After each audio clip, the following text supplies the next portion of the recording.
गुरुग्राम नगर निगम में चुनाव होने वाले हैं। कल ये चुनाव है। सीनियर डिप्टी मेयर और डिप्टी मेयर का चुनाव होगा। चुनाव के लिए नगर निगम ने नोटिफिकेशन जारी कर दिया है। गुरुग्राम में दोनों पदों के लिए चुनाव होना है। 11 अगस्त सोमवार को दोनों पदों के लिए चुनाव होगा। दोनों पदों के लिए कुल 36 पार्षद और मेयर का वोट लिया जाएगा। मानेसर के बाद अब गुरुग्राम नगर निगम में सीनियर डिप्टी मेयर और डिप्टी मेयर पद को लेकर खींचतान तेज हो गई है। बीजेपी के पास 35 में से 24 पार्षदों का समर्थन है, यानी दोनों पदों के लिए पार्टी के पास स्पष्ट बहुमत है।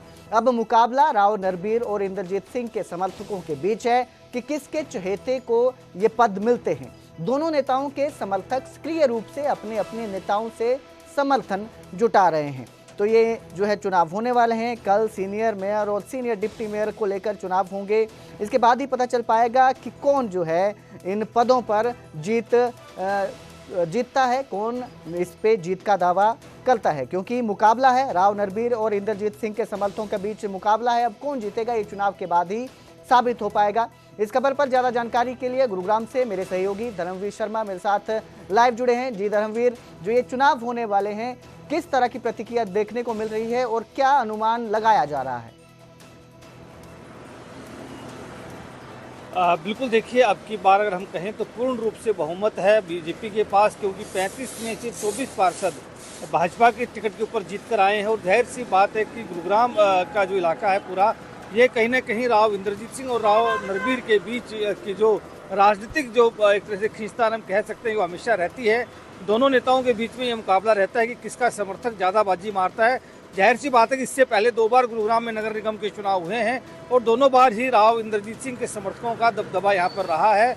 अब की बार देखना होगा कि जब यहाँ पर सीनियर डिप्टी मेयर और डिप्टी मेयर का जो चुनाव कल होना है तो उसमें कौन बाजी मारता है, क्योंकि दोनों ही भाजपा में है, दोनों ही भाजपा के नेता हैं और इनके जो समर्थक हैं जाहिर सी बात है कि वो भी भाजपा की टिकट के ऊपर ही जीत कर आए हैं। लेकिन क्योंकि दोनों नेताओं के बीच में राजनीतिक तौर के ऊपर प्रतिद्वंदिता है कहीं ना कहीं, और इसीलिए हर बार ये सवाल उठता है कि किस नेता का समर्थक जब डिप्टी मेयर बनेगा या सीनियर डिप्टी मेयर बनेगा। तो दोनों के जो समर्थक है उन्होंने लामबंदी शुरू कर दी है, अपने नेताओं के यहाँ जाना आना शुरू कर दिया है, लगातार बातचीत कर रहे हैं कि आखिरकार किसको आगे प्रपोज किया जाए ताकि ना सिर्फ नेताओं को दिक्कत हो बल्कि भाजपा आला कमान को भी कोई दिक्कत ना हो और आसानी से कौन सा नाम चर्चा में है, किसके नाम पर ज्यादा चर्चा की जा रही है कि वो सीनियर डिप्टी मेयर या डिप्टी मेयर के चुनाव में जीत सकता है?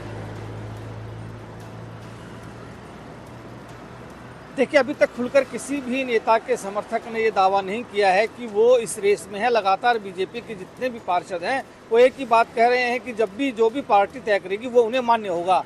लेकिन अंदर खाते सबको पता है कि राव इंद्रजीत और राव नरबीर दोनों के समर्थक कहीं ना कहीं ये चाहते हैं कि उनके खेमे को ये कुर्सी मिले। हालांकि राव नरबीर की अगर मैं बात करूँ तो उनके सबसे चहेतों में कुलदीप यादव जो हैं वो चुनाव जीत कर आए हैं। ठीक इसी तरह से और भी कई सारे चेहरे हैं जो चुनाव जीत कर आए हैं। ठीक, राव इंद्रजीत सिंह के खेमे की बात की जाए तो इनके खेमे से भी बहुत से पार्षद हैं जो चुनाव जीत कर आए हैं।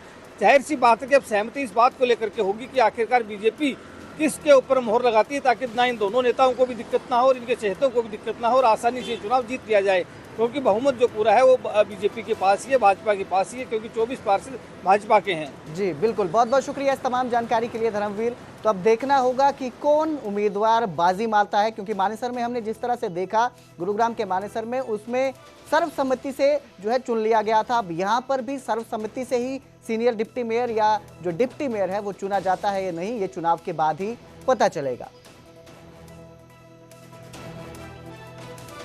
तो उधर यमुनानगर में वन विभाग की टीम पर जानलेवा हमला हुआ। खिल्लों वाला गांव के पास खैल तस्करों ने हमला कर दिया। लाठी डंडों और पत्थरों से वन विभाग की गाड़ी को तोड़ दिया। खैल तस्करों की गाड़ी को रोकने का इशारा किया गया था।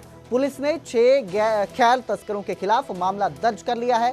तो जब जो तस्कर हैं उनके हौसले इस तरह से बढ़ जाए कि वो वन विभाग की टीम पर ही जानलेवा हमला करने लग जाए तो ये बहुत ही चिंता का विषय है। इस तरह जो है डर भी फैलता है, डर का माहौल भी पैदा होता है। वहीं ये तस्कर इतने बेखौफ हो चुके हैं कि अब टीम पर ही जानलेवा हमला करने लगे हैं। लाठी डंडों और पत्थरों से वन विभाग की गाड़ी पर हमला करते हैं। खैल तस्करों की गाड़ी को रोकने का इशारा किया गया था, लेकिन बावजूद इसके उन्होंने हमला कर दिया टीम पर। इस खबर पर ज्यादा जानकारी के लिए मेरे सहयोगी परवेज खान मेरे साथ जुड़े हैं। जी परवेज, क्या ये पूरी घटना है, किस तरह से ये खैल तस्करों का पता चला और इनका जो ये हमला किया गया है उसके बाद क्या कार्रवाई की जा रही है? बिल्कुल कुलदीप, मैं बताना चाहूँगा कि यमुनानगर में खैर तस्करी एक बड़ा मसला है। हालांकि वन विभाग की टीम जो है 24 घंटे जो है जंगलों में गश्त करती है, बावजूद इसके खैर तस्कर जो है मौका देखकर जो है खैर तस्करी की वारदातों को लगातार अंजाम देते हैं। वन विभाग की टीम को गुप्त सूचना मिली थी कि एक गाड़ी जो है खैर से लदी हुई है। इसके बाद जो है संयुक्त टीम जो है वन विभाग की तरफ से बनाई गई और जो है जैसे ही गाड़ी को रुकने का इशारा किया तो खैर तस्करों ने उनकी गाड़ी को, जो सरकारी गाड़ी थी, उसको टक्कर मारी। और जो वन विभाग के कर्मचारी थे उनके साथ बदसलूकी की। इसके अलावा जो वन विभाग की टीम की जो गाड़ी थी उस पर जो है तोड़फोड़ कर दी है। हालांकि वन विभाग की टीम ने तुरंत जो है प्रतापनगर थाने में इसकी शिकायत दी है, जिसके बाद जो है 6 जो खैर तस्कर थे उन पर जो है पुलिस ने विभिन्न धाराओं में मुकदमा दर्ज कर लिया है। हालांकि अभी तक जो है गिरफ्तारी नहीं हुई है। परवेज, यहाँ पर एक सवाल ये भी उठता है कि ये इतने बेखौफ कैसे हो गए हैं, खैर तस्कर इतने बेखौफ कैसे हो गए हैं कि हमला करने से भी नहीं कतरा रहे? बिल्कुल, मैं बता दूं कि यमुनानगर जिले में खैर जो है एक कुछ बड़े पैमाने पर जो है यमुनानगर के जंगलों में होता है। और जो आसपास के जो घाट क्षेत्र के जो लोग हैं उन्होंने जो है खैर तस्करी को जो है अपना रोजगार बना दिया है। तो जैसे ही मौका दिखता है तो वह खैर के पेड़ों पर जो है कटान करने से नहीं रुकते हैं। वो जो भी उनके बीच में आता है उनके हौसले इतने बुलंद है कि वह वारदात को अंजाम देने से नहीं डरते। हालांकि वन विभाग के कर्मचारी जो है दबी जुबान में ये जरूर कहते हैं कि जो कानून जो है उसमें संशोधन किया जाए, क्योंकि जिन धाराओं के तहत मुकदमा दर्ज होता है खैर तस्करों को जो है बाहर से ही जो है बेल मिल जाती है। हालांकि वो चाहते हैं कि इस जो कानून है उसमें थोड़ा संशोधन किया जाए और इस पर जो है खैर के जो तस्कर है उन पर सख्ती बरती जाए। तो सभी जो प्रयास जो है वन विभाग की तरफ से किए जाते हैं, बावजूद इसके जो है कानून के जो धाराएं हैं उनमें जो है की कमी की वजह से जो है खैर तस्कर आसानी से छूट जाते हैं और छूटने के बाद जो है दोबारा से जो है इस तरह की वारदात को अंजाम देते हैं। जी, बहुत बहुत शुक्रिया इस तमाम जानकारी के लिए परवेज। तो जिस तरह से बताया जा रहा है कि डर नहीं रहा है, बेखौफ हो चुके हैं, इनके ऊपर सख्त कार्रवाई करने की जरूरत है ताकि आगे से इस तरह की घटनाओं पर रोक लग सके। डॉक्टरों से फिरौती मांगने वाले आरोपी को गिरफ्तार कर लिया गया है। जींद में पुलिस ने फ्लाईओवर पर आरोपी को घेर कर पकड़ा है। आरोपी ने भागने के लिए फ्लाईओवर से छलांग लगा दी। गिरने से आरोपी के पैर में फ्रैक्चर हो गया है। आरोपी का सिविल अस्पताल में इलाज जारी है। तो आपको बता दें कि डॉक्टरों से फिरौती मांगने वाले इस आरोपी को गिरफ्तार किया गया है। जींद में पुलिस ने फ्लाईओवर पर आरोपी को घेर कर पकड़ा है। थुआ गांव निवासी अंकित के रूप में आरोपी की पहचान हुई है। तो अंकित पर पहले से ही 4 आपराधिक मामले दर्ज बताए जा रहे हैं। आरोपी ने डॉक्टरों से 20 लाख रुपए की फिरौती मांगी थी।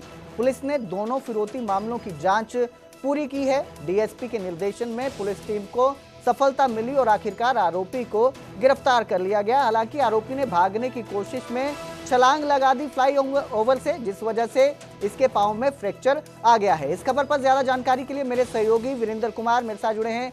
जी वीरेंद्र, ये किस पूरी वारदात क्या है और किस तरह आरोपी तक पुलिस पहुंची थी?